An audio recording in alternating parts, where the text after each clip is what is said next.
Alright, my friends, it is Uncle Mike, and I'm going to do my best job today. I mean, I guess I always try to do my best job. Don't we always try to do our best job? I'm going to do my best job today with this presentation. And this presentation is one I've been really thinking about for a very long time. And it's complex. And I'm going to do my best to be able to break it down to bite-sized pieces. Even if I don't, even if you leave watching this presentation maybe confused or not really quite certain as to what I'm getting at, that's fine, because I'm probably going to be talking about this concept or these concepts a lot in the future. I'm laughing because I'm using the word future, and that connotes makes reference to time, and that's what this is about. And time is really what is going to be the focal point of much of the content which I put out going forward. So this video is a follow-up to the video entitled Practically Time Traveling. And in that video, what I attempted to demonstrate is this two things happen. If you've been following my journey for at least the past year, we've seen this both kind of like a deconstruction or a collapse on a certain level of my life. I'm putting that out there, Truman Show style, I suppose. But at the same time, and this is what was really attempted to be demonstrated in that video, is that there is not just a structure, but a highly organized structure that supports my life beneath the collapse. And what I'm specifically referring to is, like, how did I end up living on the actual landscape, the land in which my grandparents to the 8th power, the same place where they lived. And not only that, but like on a tesseract numerical level. And so the reason why I do the videos the way which I have done, the ones with all of the images, is because I want to make it interesting and palpable. We have all been conditioned to, the news now is entertainment. If you watch the news, compare that, go look at what the news looked like in the 1970s, and now what our standard, what the bar for what information, the transference of information into the modern mind is like. You need a little bit of showmanship, and so I try to do the showmanship, not just because I like to tell stories, but then also to keep people's interest. And what I'm doing today is not going to be that. This is me speaking off the cuff, and it is the follow-up to that sort of like fun presentation, or at least hopefully being fun. And what I want to talk about is and what I think this is all about is this nature, or this notion of collapsing timelines. Like, this is literally a thing. This idea of collapsing timelines, and we're dealing with. And that points to the nature of reality, or at least of this experience which we're having. Let's go back to the most basic point. This is a mystery. We don't know where we are. We don't know how we got here. We don't know what we're supposed to do. And so we're kind of, we're figuring it out as we go along. And hopefully I'm your tour guide for doing that, because, I certainly don't have any answers. I mean, if there's anything which I have, is a very open mind, a very logical mind, and a keen a keen focus upon detail and the ability to see connections, or to see patterns. So instead of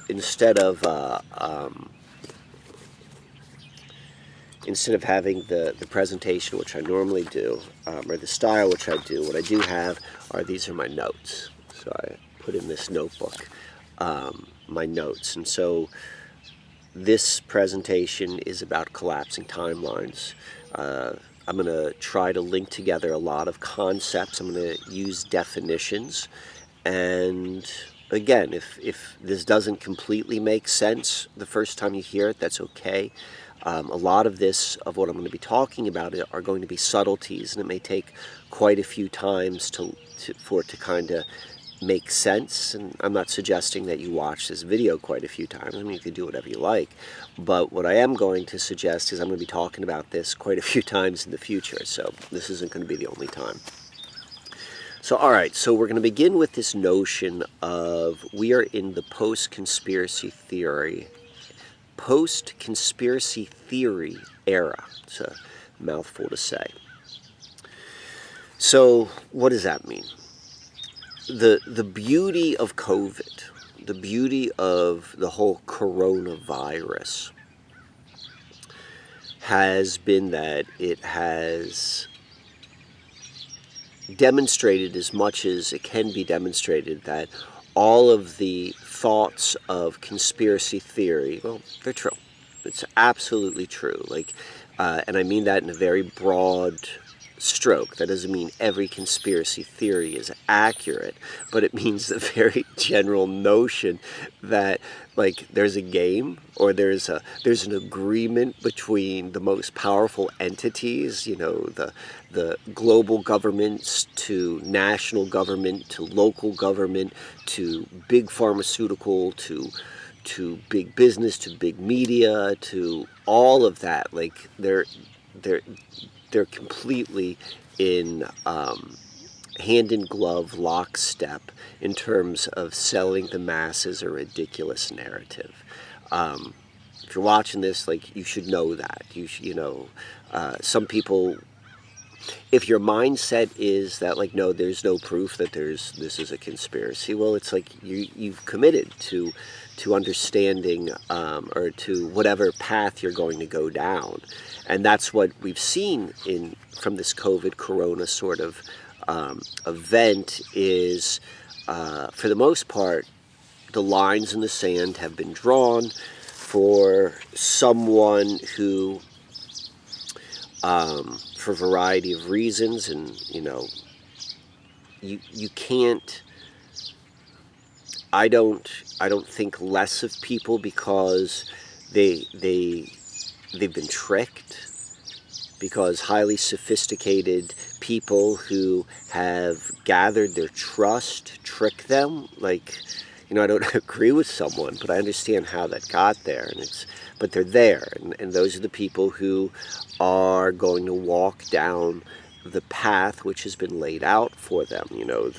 The Klaus Schwab, World Economic Forum, United Nations, Bill Gates, literally the sort of stuff which they were talking about in the 1960s. Lyndon LaRouche, what was it? It was the guy who did War as a Racket. Was his name Sumter, maybe? I don't know. But this idea of international globalist order, yeah, that's exactly what this is. This is what we've seen from Corona.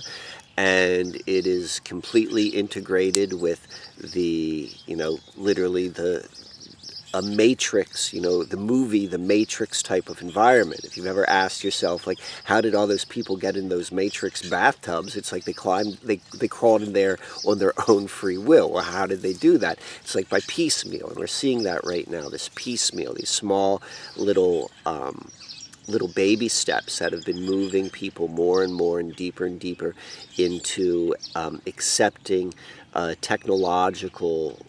life based upon technology.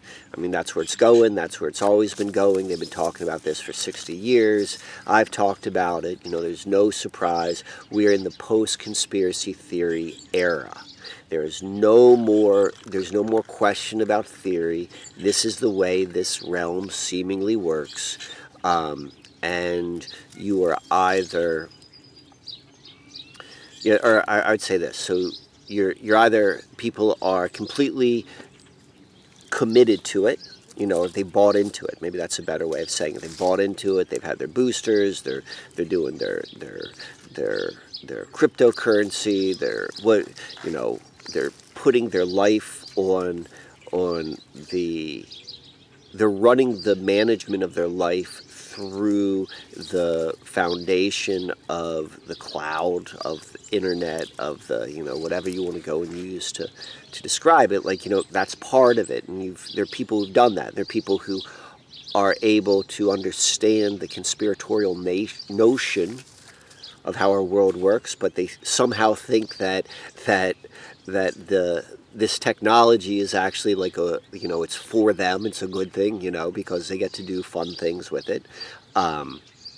So there's those people, and that's a continuum of people.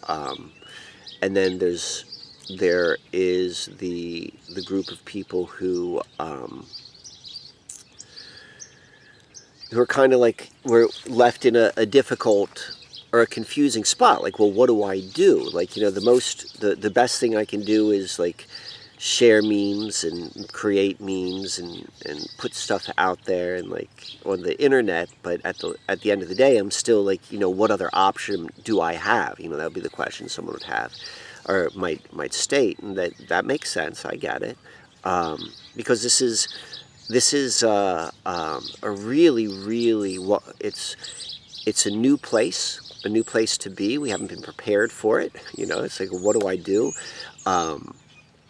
So there should be a full understanding that fight, flight, or freeze, this freeze of like, well, I don't know what else to do. I can see that this is all bullshit and I don't want to go down it, but I'm not really certain what else I can do. That's understandable.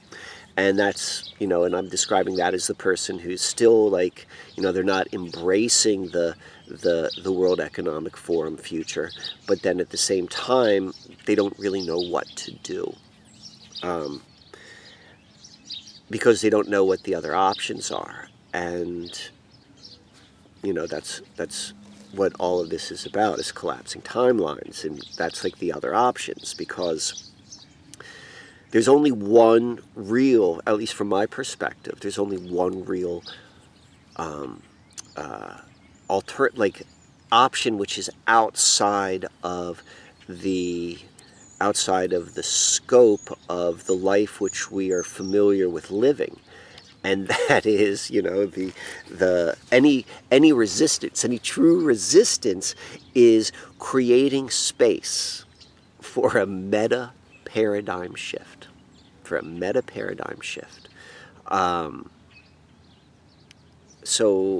we're going to talk about what a lot of these words mean. So what do I mean by that? So first off is we got to define paradigm, we got to define meta paradigm shift, and all these sort of things. But let me first go by saying what I mean by creating space for it. So a meta paradigm shift occurs by dismantling the current paradigm.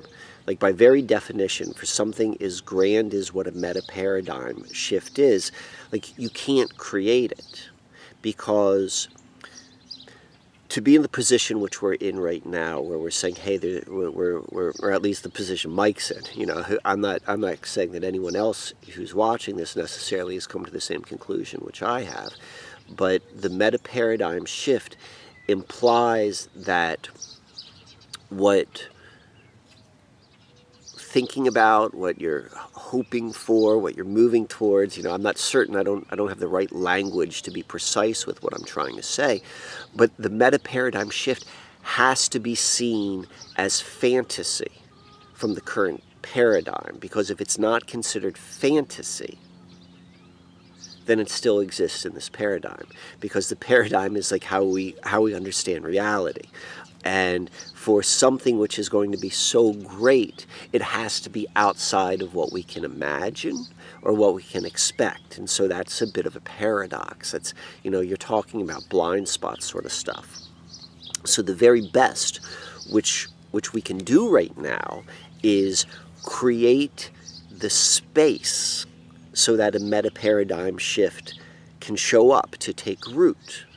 For the one thing which we know about this realm, whatever this realm may be, we don't know what this realm is. If you think you know, if you've got a narrative, that's good, I suppose. You got a narrative, but if you believe that's the right answer, you're fooling yourself. You could say, like, this is the best conclusion I can reach. I can get that, but to actually think, that we're living inside of God's body, or that that this is a simulation, or we know that this is like some sort of other narrative. You just don't. The only thing we can say for certain is that we're experiencing it, and we could be open to what this may be. But for the most part, that's, in my perspective, like a silly question to ask, because it can't be answered, because the nature of this realm. All we can say is that we are in this realm, and the quality of this realm, the nature of this realm, is that it abhors a vacuum where there's nothing. So what we're doing is, by creating by collapsing, by this idea of collapsing a current paradigm, you then create the space for a new paradigm, a meta-paradigm shift to occur. Because nature abhors a vacuum, and when you collapse the paradigm in which we're existing, something is going to fill it. That's kind of the idea behind this. So, all right, so let's talk about the word paradigm, or at least the way I'm using the word paradigm. So we're going to, all of these topics are worthy of hours of delving into just the specifics. I'm going to try to not create hours of content right now, but paint a big picture so I'm going to cover a lot of stuff. So I'm using the word paradigm, and when I say paradigm, this is what I mean. The experience which I have, which you have, which we're all having, it consists of really two things. We have an inner world. We have an inner world because we're self-referencing beings. We're self-aware beings. That's what the human being is. The human being's got self-awareness. And self-awareness means you've got a point of reference which you're comparing the external world to something else. And that point of reference, that self-reference, is the inner world. The inner world is a very, very complex is a complex sort of environment, but we're going to just easily refer to it as the inner world. And that inner world is all of the things which you use to have your point of reference to compare the outer world to. And so what happens, what our experience is, what our life experience is you got an inner world, and then there's an outer world, and there's a dance between the two. And that dance between the two is our life. And the capsule, the container, which includes my inner world and your inner world, and the life which we experience, that's a paradigm. That's a paradigm. The outer world is highly influenced by culture. The outer world includes, obviously, the natural world. That's the outer world as well. But then the culture that any individual is living within. So those could be laws and values and language and styles and the way life is lived. Culture can be all these different sort of things. You've got culture, which is part of the outer world. You've got the actual nature or baseline reality, and then we've got our inner world. And culture is shared. It's a shared experience. In fact, it's a collective experience. It's part of consensus reality.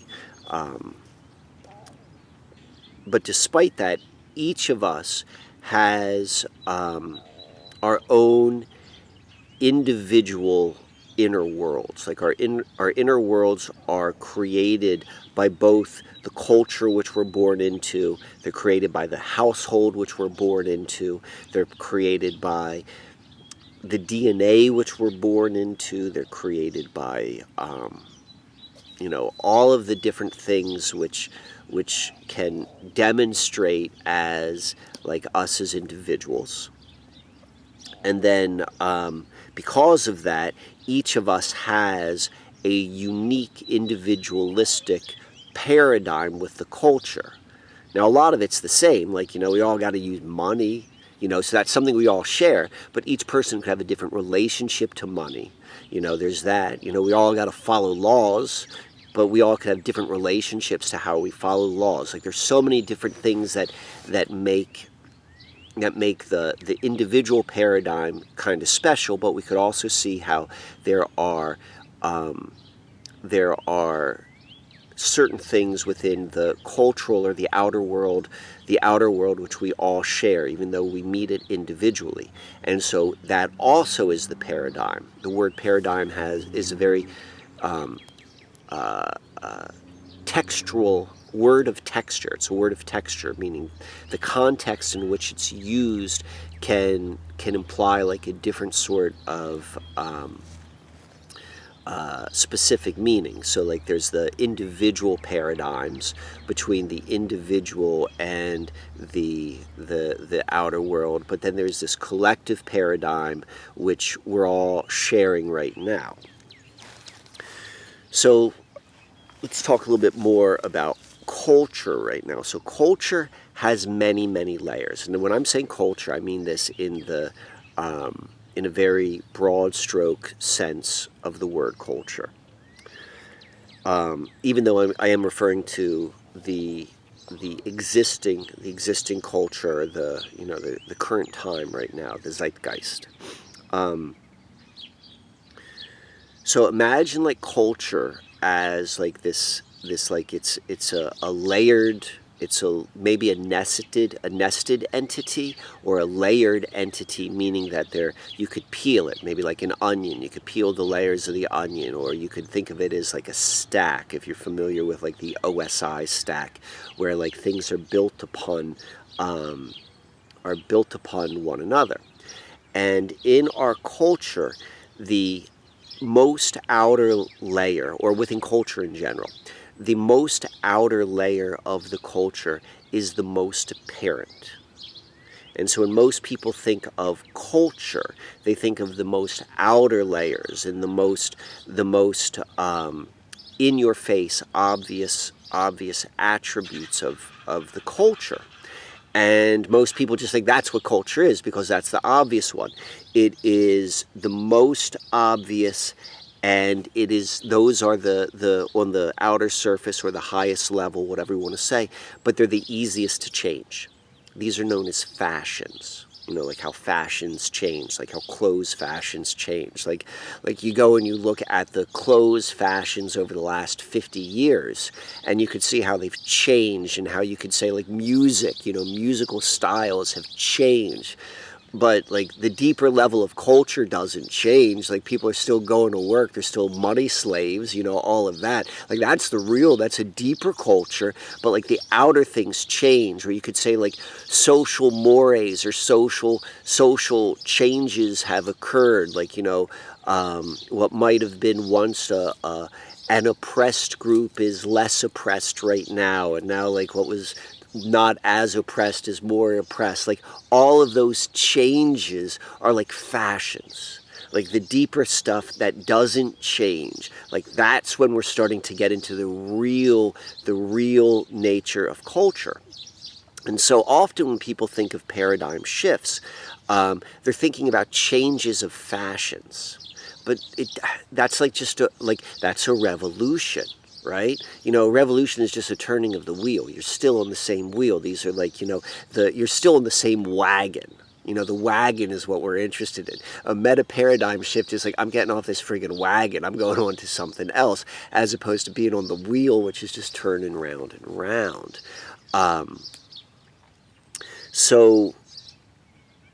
Well, here's another example of like what I'm talking about with like culture. Like, the way which we want to think about like fashions as it relates to culture is the things that don't change or are harder to change or that last longer are more foundational in terms of what the culture is. Like, thinking about the government, thinking about like Washington, D.C.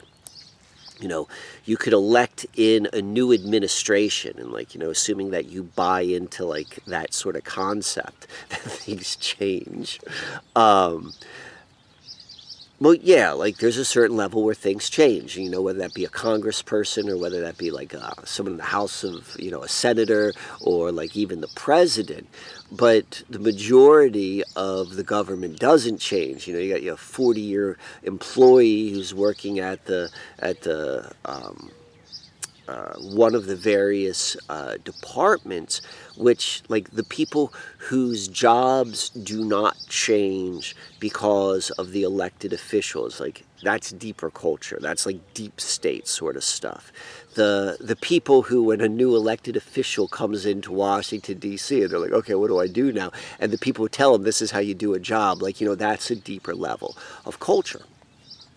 And so, and it's deeper on this, like what I'm describing as, like whether you want to think about it as a nesting, like a peeled, like nesting dolls, or like layers of an onion, or a stack. As you go further and further down, or further and further more into the middle, you get more into the foundation of the culture, and it seems a whole lot less sexy. And it seems almost like, less significant, but this is where the real foundation of a culture exists. And the deepest level of culture, the deepest level of what like keeps people together, human beings, we're social creatures, we do things together, and it is our perception of time. It is our agreed perception of time. This is like the most foundational level of where culture begins, even more so than language. When I'm saying culture, I'm going to say for the most part, there's one culture on this planet right now. In fact, I would say this culture has been the same culture going back to what they tell us Babylon was. Like, as long as any sort of culture, doesn't matter like on what part of the world or what language they spoke or what their specific religion was, if you're looking at these cultures and they had a 12-sign zodiac, and they had social hierarchies where you had very, very small groups of people who controlled like a large group of people, and they controlled how they thought and how they educated, and those people had to work for their living. Like, yeah, that's the same culture.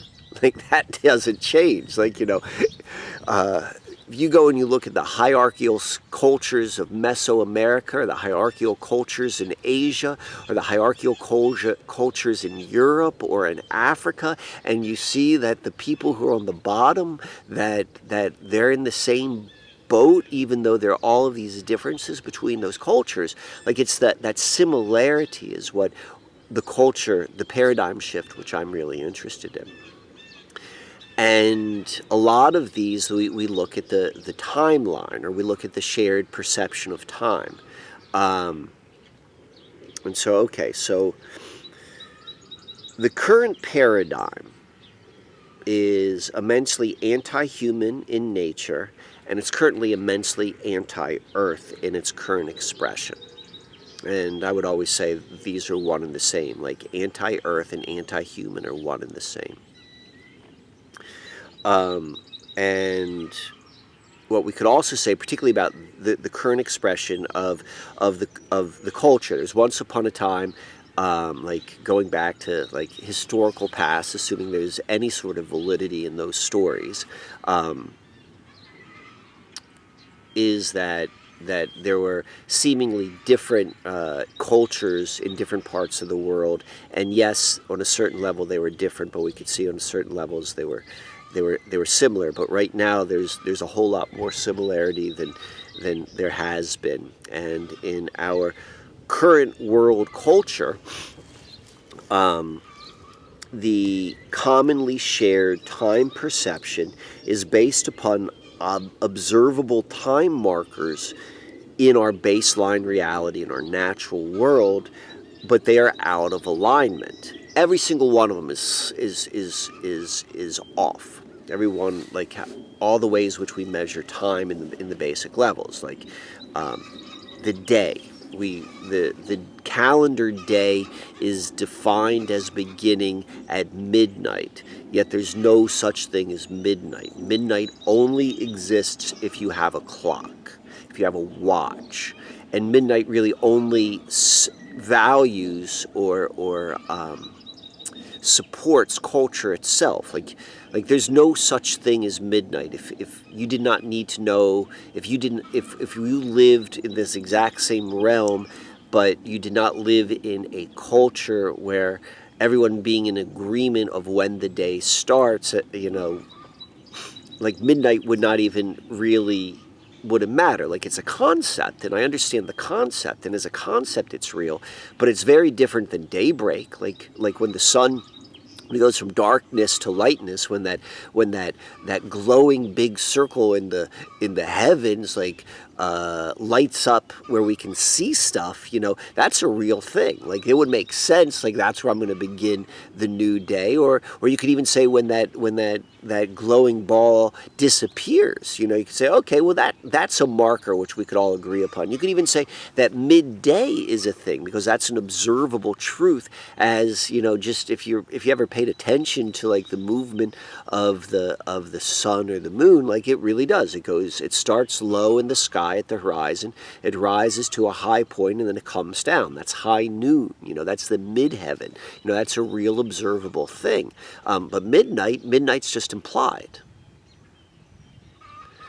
So the point I'm trying to make is, like, the very whole idea of the day, what we call a day, it exists in something that's not real. And this is what we agree upon. This is like the first thing which we're all agreeing upon, is that the day is not a real thing.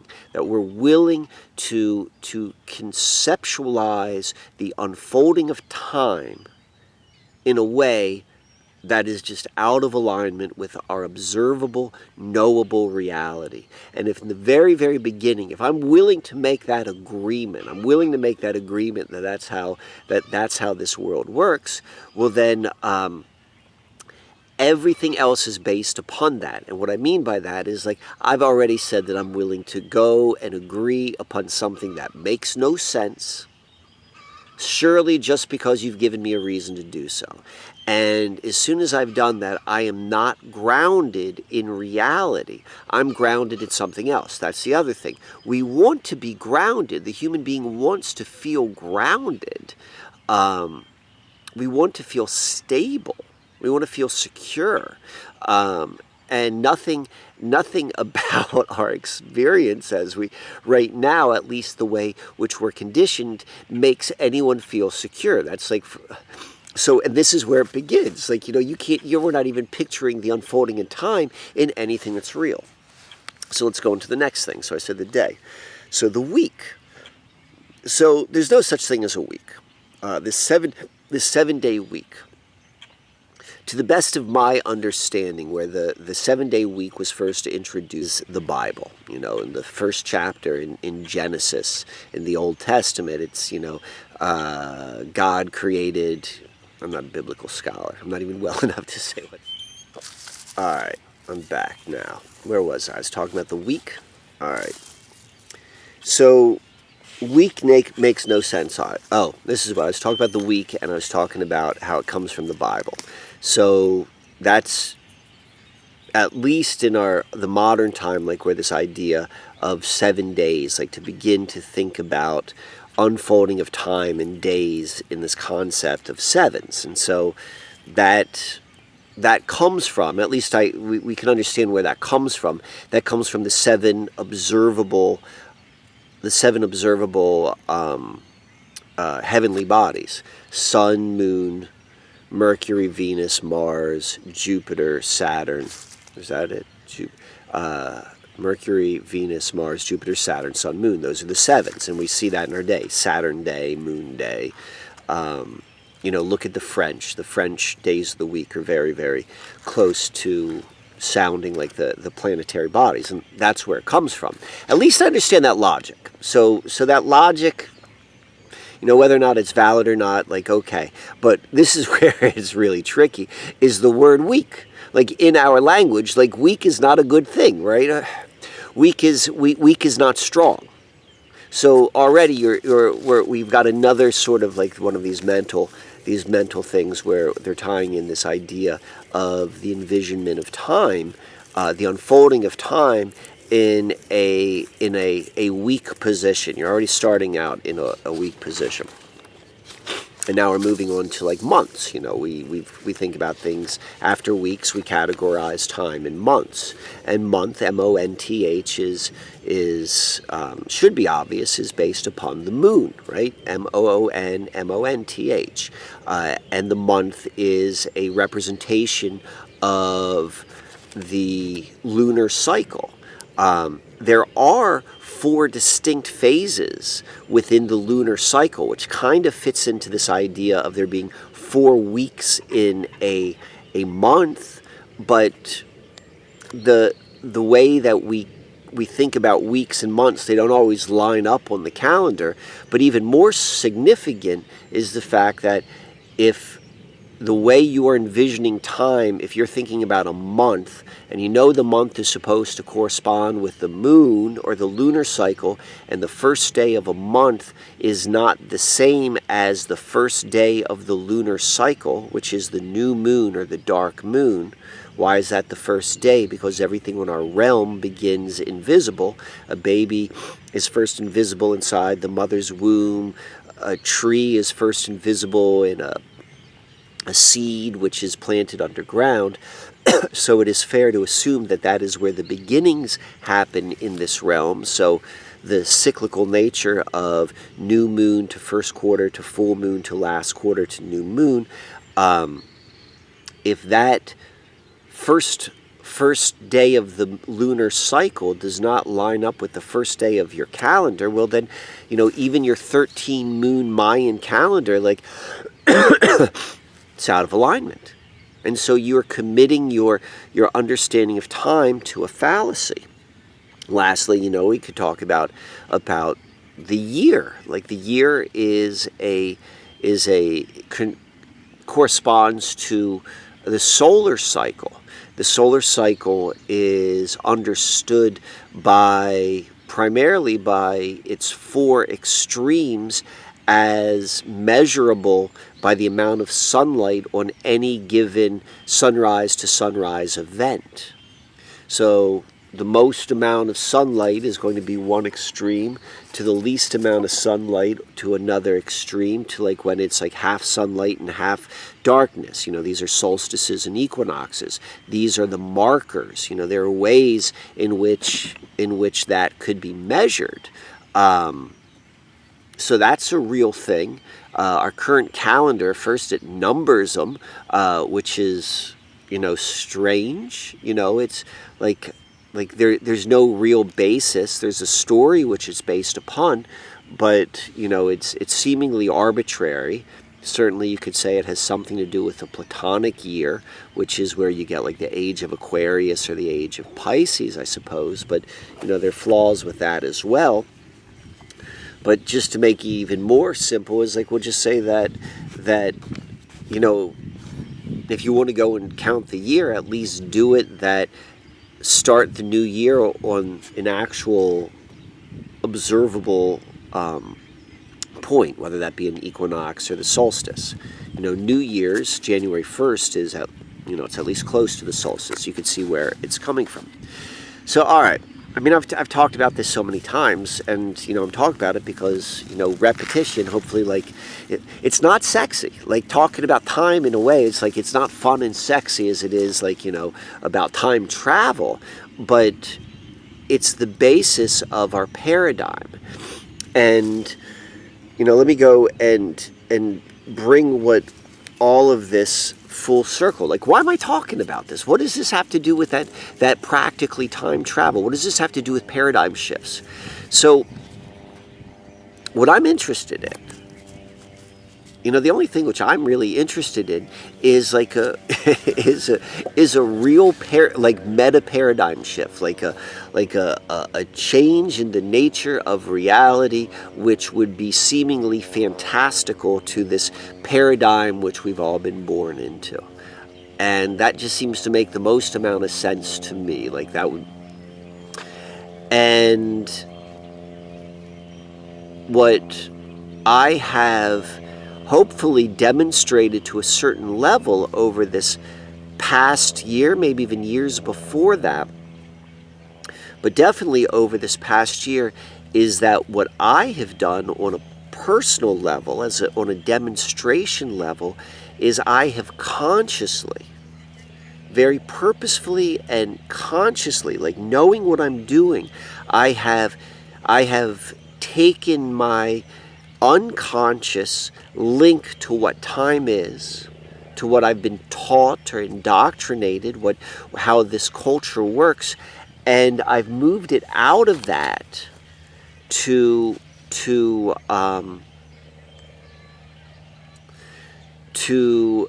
at least an observable, integrated time. And what I mean by integrated is the way I'm thinking about time is integrated with what I see the time markers to be. And what that means is, paradigms, our reality, like when you're really going to get down to it, are all constructs. They're mental constructs. A construct, con is making references, consciousness, and struct is structure. It is a structure in consciousness. So construct is, we take an idea, this structure which we can go and understand, and we build our consciousness out of it. That's our inner world, and then we create this dance with the outer world, and that's how reality is managed and created, and all this sort of stuff. And what I have done is I have changed the structure, the construct of how I envision time, from this false one, which is only grounded in culture, to one which is at least just grounded in baseline reality. And in doing so, what I've seen are these two things, which is what these videos are about, what this past year has been about, what all of this, like the synchromistic storytelling is about.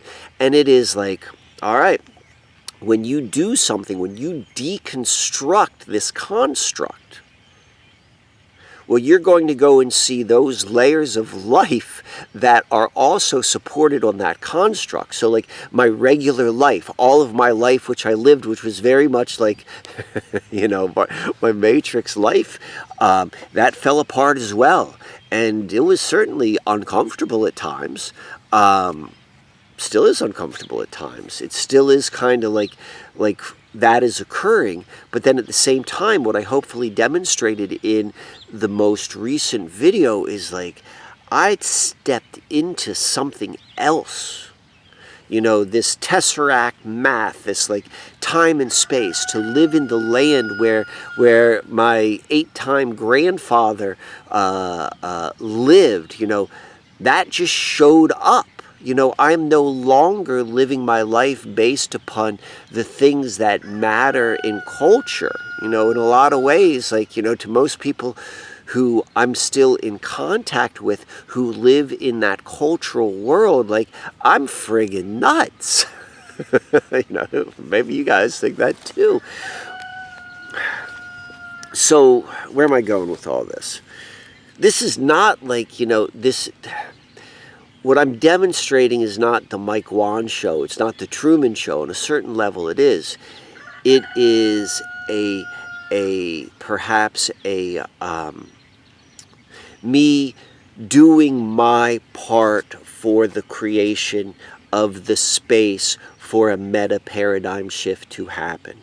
I'm showing people how deconstructing time, when you deconstruct time, and that is the false timeline. That's what a false timeline is when you are thinking about reality based upon a time which does not exist.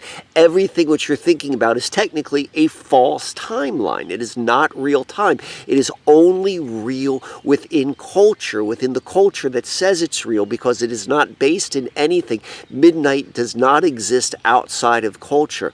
So when you deconstruct that, you are allowing that false timeline to collapse. And then at the same time, what I'm demonstrating is like something else is going to support you. Something else is going to come. And like, yes, it's like uncomfortable as like what you have been, or what I have been conditioned to think life is, like as that deconstructs, but then to have that faith that there's something else that's there. I think that this is the way which we go and create the space for the meta paradigm shift, to create this, at least the space for what would be thought of as fantasy to go and show itself. I don't think it's just false timelines that need to be collapsed. We need to collapse false narratives, false histories, false languages, all of this. Like I see a whole bunch of people who are doing similar things as me in different areas. And maybe I'll talk about those people a little bit later. So you're like, well, how'd you do that, Mike? I show very frequently these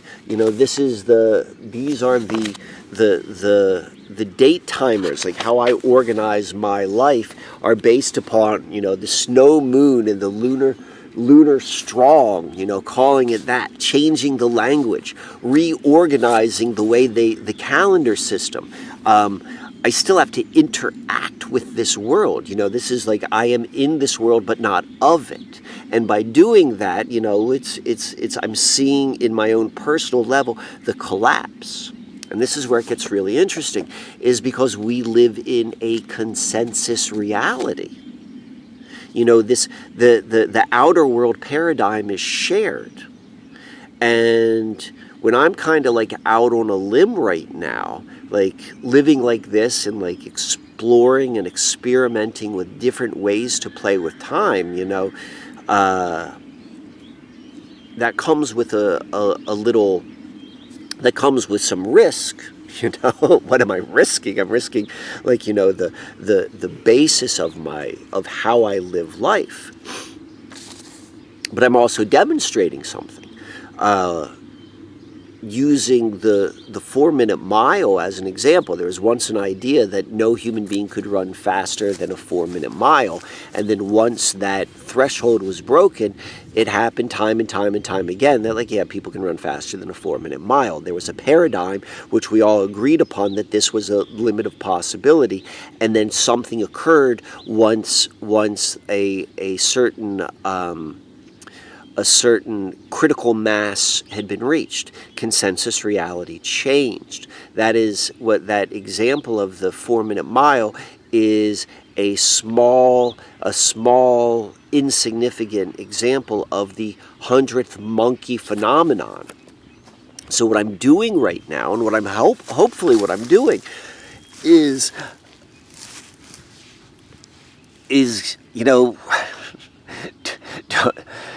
I have as the phrase goes, I got my ass out in the wind.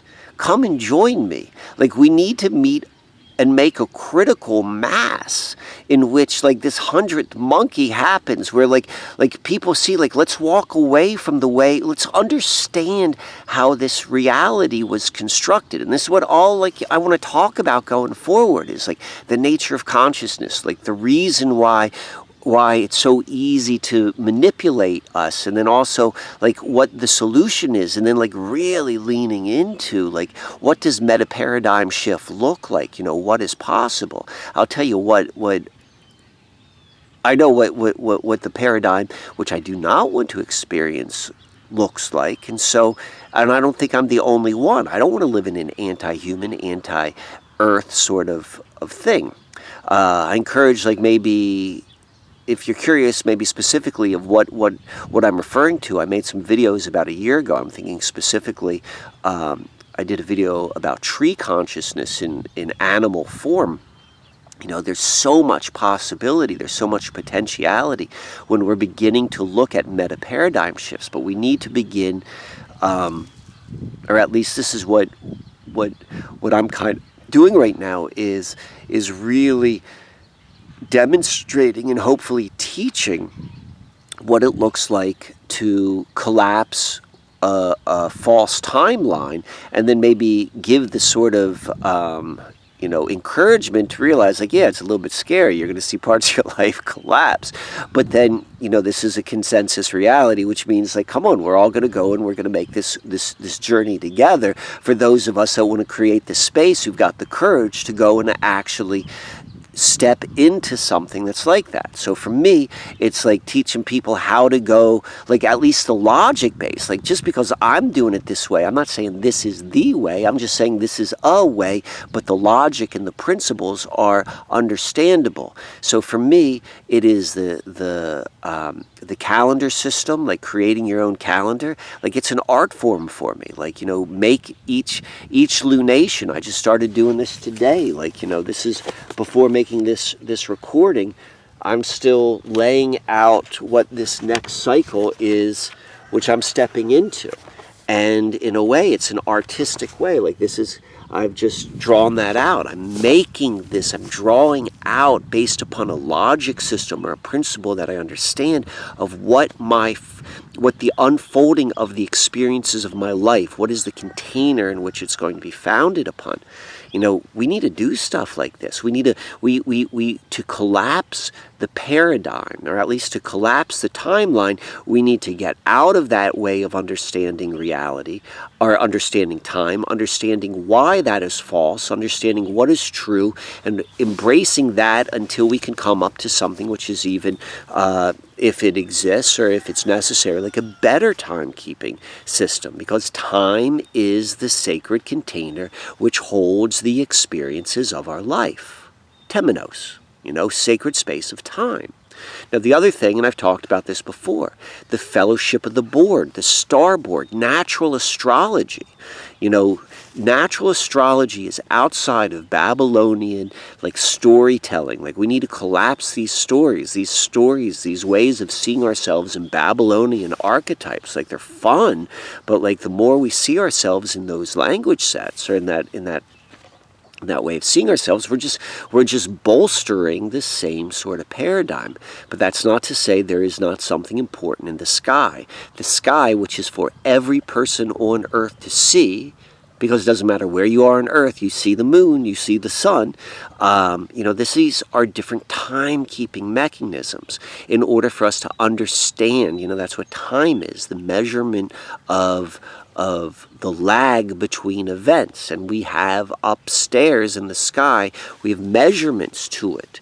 But that's confusing. That's what the starboard is, and the fellowship of the board is moving to an astrological timekeeping perspective in order to collapse the false timeline.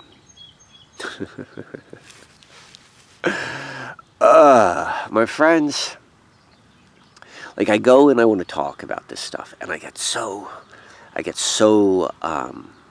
enthralled with it. I get filled with fire.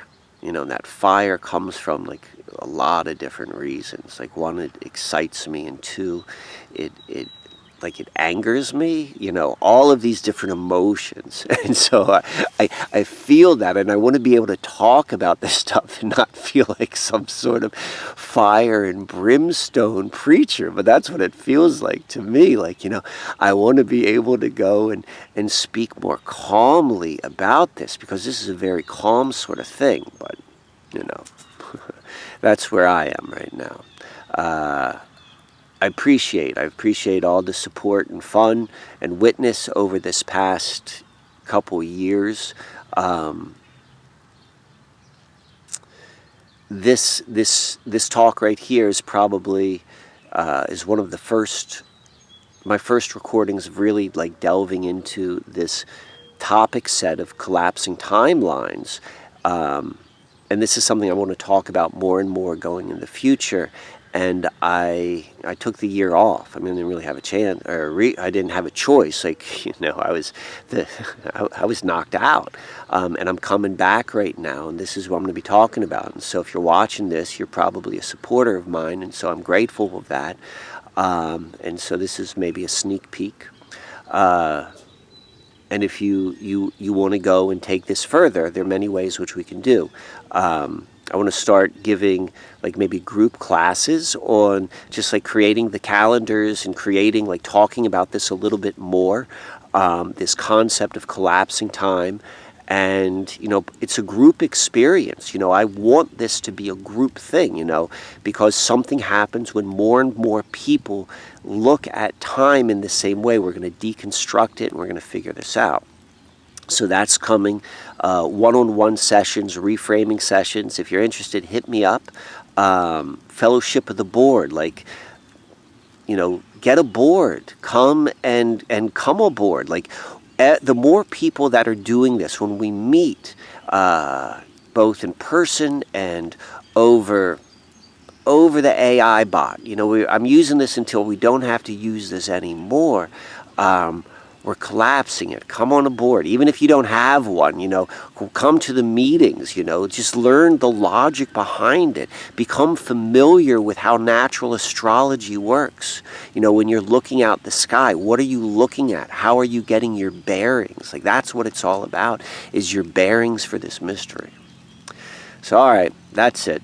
Thanks. Thanks for your attention. Thank you for all that sort of, for all the kindness. Until the next one, this is Uncle Mike.